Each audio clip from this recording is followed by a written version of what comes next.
Isaac Newton was truly the godfather of modern-day physics. Not only did he develop his laws of motion and write the rules of gravity, but he was the first scientist to take a serious look at light. Back in the late 1600s, he used a prism to divide light into its component colors, and the science of optics took a quantum leap forward. Physics. What a concept. Nothing quite bends the light like the lens of a telescope. And while astronomers like Galileo and Edmund Halley get a lot of the credit, the fact of the matter is that Caroline Herschel was one of the greatest observational astronomers who ever lived. Back in the late 1700s, she and her brother William charted literally thousands of new celestial objects. And while she doesn't get a lot of the credit she deserves, she literally gave scientists a new look at the heavens.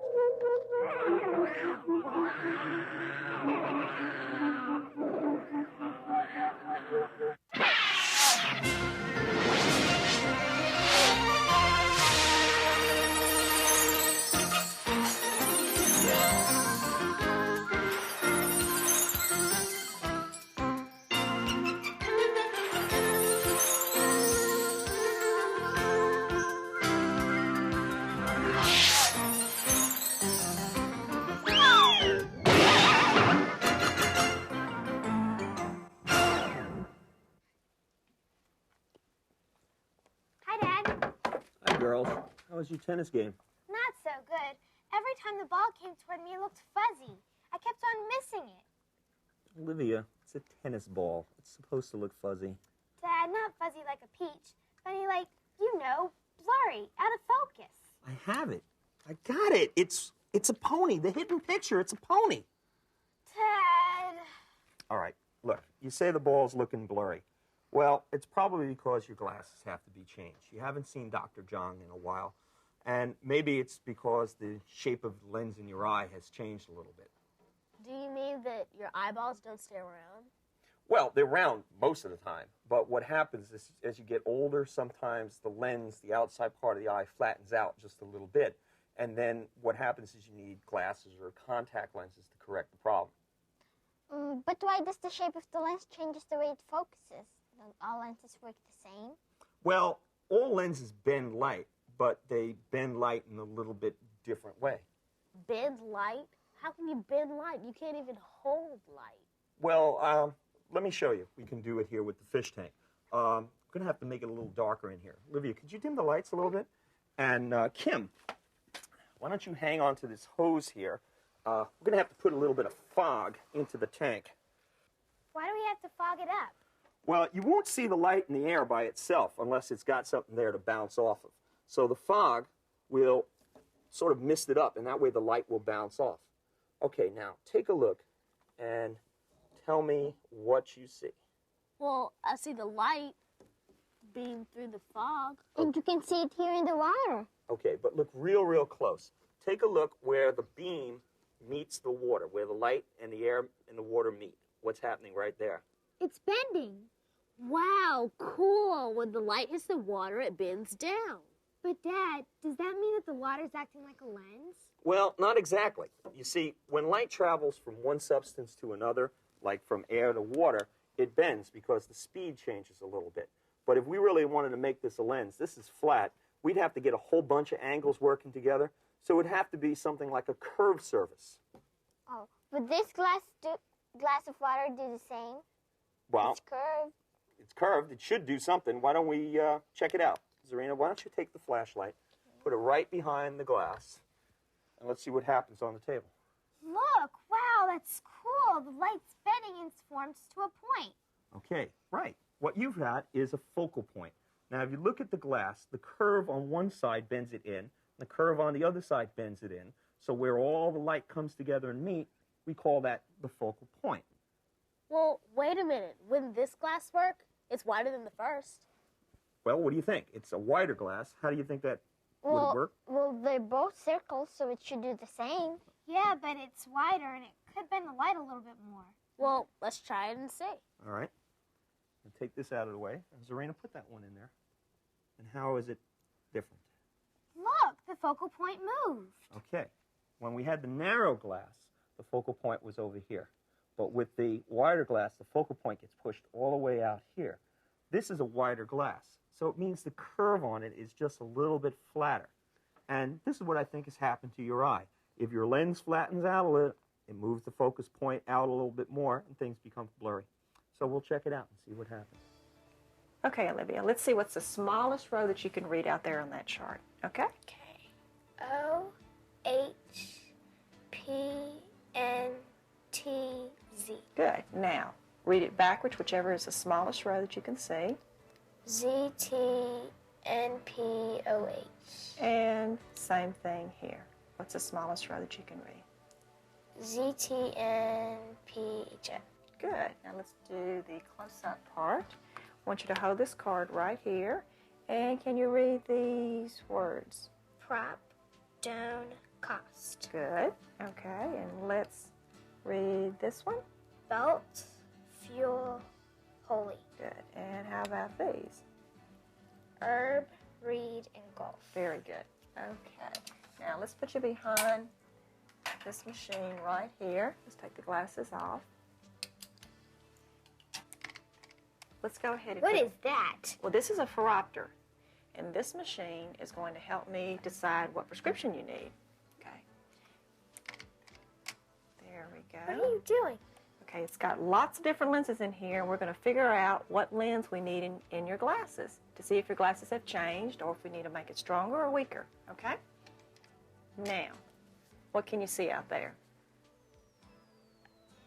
E, G, N, D, H. Okay, can you see anything further than that? What's the smallest one you can see? O, H, P, N, T, Z. Good. Now, is this lens better or is this lens better? Or they might be the same. The first one's better. This one's better? Yeah. Okay, is it this lens better or this one? The first one. Okay, good. Now, let's go to the other eye and do the same thing. Which lens is better, this first lens or this second lens? The first one. And which lens is better now, this first one or second one? The first one. Now, we've got what prescription you need. Okay, Olivia, now what I want you to do is put your chin right in here. There we go, and you head all the way against the headrest part. There What are you doing? Okay, we're taking a picture of the back part of your eye. The back of my eye? Right, we're taking a picture of the retina. Why? Okay, well, what we're looking for certain diseases and looking at the blood vessels and the optic nerve. And we want to make sure everything looks good. Okay, here we go. Right now, what I'm doing is I'm looking right at the back of your eye. Whoa. Now, we took your picture. What are those red little lines? These are the blood vessels. And this right here is the nerve. This right here is the macula. And all these blood vessels go into the optic nerve. You have one on each side, of course. This is the right eye. And the blood vessels go into the optic nerve, and some of them go to the other side, and some of them stay on the right side, and they go into your brain. And that's how you see. Cool. Here we go. Deborah, this is Olivia. We just checked your eyes, and the glasses are fine. We don't need to change the prescription, but I did notice on the exam that her eyes have a tendency to want to pull out a little bit. Okay. And she doesn't seem to be focusing like she should. So I want you to go ahead and check the focusing and the eye alignment, things like that. And let's see what we can do for her. Okay? Come with All me, right. Olivia. What we're going to do is put some prism lenses on you. So the lenses are going to work so they bend the light in towards your eyes because your muscles are pulled out too much and we want to pull the muscles in. So we're going to put the prisms on you to bend the light in, to pull the muscles in. I'm going to throw a ball to you and I want to see how well you can catch the ball with the prism lenses on. Okay? All right. So why am I doing this? Help you focus on the ball better when you play tennis. I heard you did this with the baseball player. Yeah, we sure did this summer. Got a lot better. Cool. Doctor, do all lenses have to be round? Absolutely not. Lenses can be almost any shape. In fact, most lenses are oval. The lens in your eye is oval. The lens in a camera is oval. But I have a special kind of lens here, and this one is called a prism. Now, a prism is, what do you know about prisms? Anything? I think Isn't that the triangle thing that makes rainbows? Exactly. You can use them to make rainbows, and that's what Isaac Newton did with them a long time ago. But in fact, you can do some real cool things in terms of bending light. So let me turn the flashlight on again. And now you see the light coming out of the flashlight is all spread out. Okay, now watch what happens when we put the prism in front of it. What do we got? 3 beams. Now, what do you think you got 3 beams coming out of a prism? Because you have 3 sides. Okay, 3 angles, 3 sides, 3 beams, 3 bends. So a prism is a special kind of lens that if you wanted to split light or send it in different directions, you could use a prism. So this doesn't concentrate it, spreads it out. So hopefully that sheds a little bit more light on the way lenses work. Speaking about light, Olivia, you want to turn up the lights a little bit? It's a little dark in here. And in fact, you know, they've even been able to make lenses now that are absolutely flat. Flat? How could they be flat? You just said that they had to have a lot of angles and in order to work.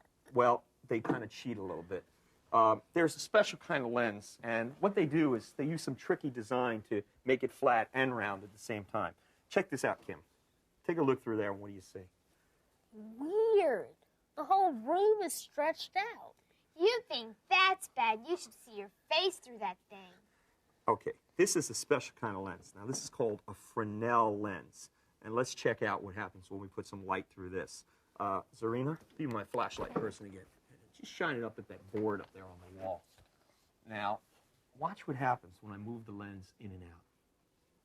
Wow, cool. As you move it back and forth, it gets bigger and smaller. Does that mean you're focusing? It's exactly what's happening. You see, by moving it closer, we're getting it into its focal point. Now it's the brightest. If we move it back, it's out of focus, and it gets fuzzier again.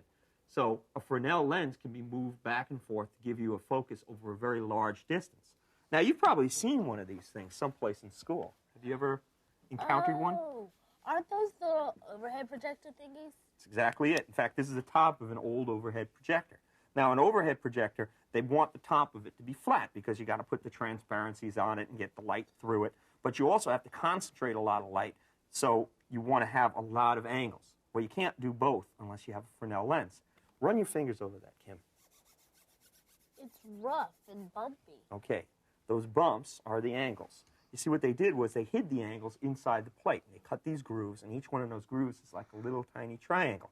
So as the light comes through the Fresnel lens, it all bends up to one point, and they can send it out to the wall, and then you can see the overhead. Cool. Can we take it to the park? Well, yeah, but be careful with it. I don't want it to get hit by any of those fuzzy tennis balls. Okay. All right, girls. Bye, Bye. Dad. Bye-bye. Have a good time. Bye, Dr. Dad. Let me get back to my magazine. I know there's got to be a chicken in here someplace. Here's a little experiment that you can try to bend some of your own light. You can make a simple water lens by cutting a short piece of wire and making a loop around a pencil. Now dip the loop into the water and presto, the water sticks. If you look at some small print like on a sheet of newspaper, you'll see some magnifying results.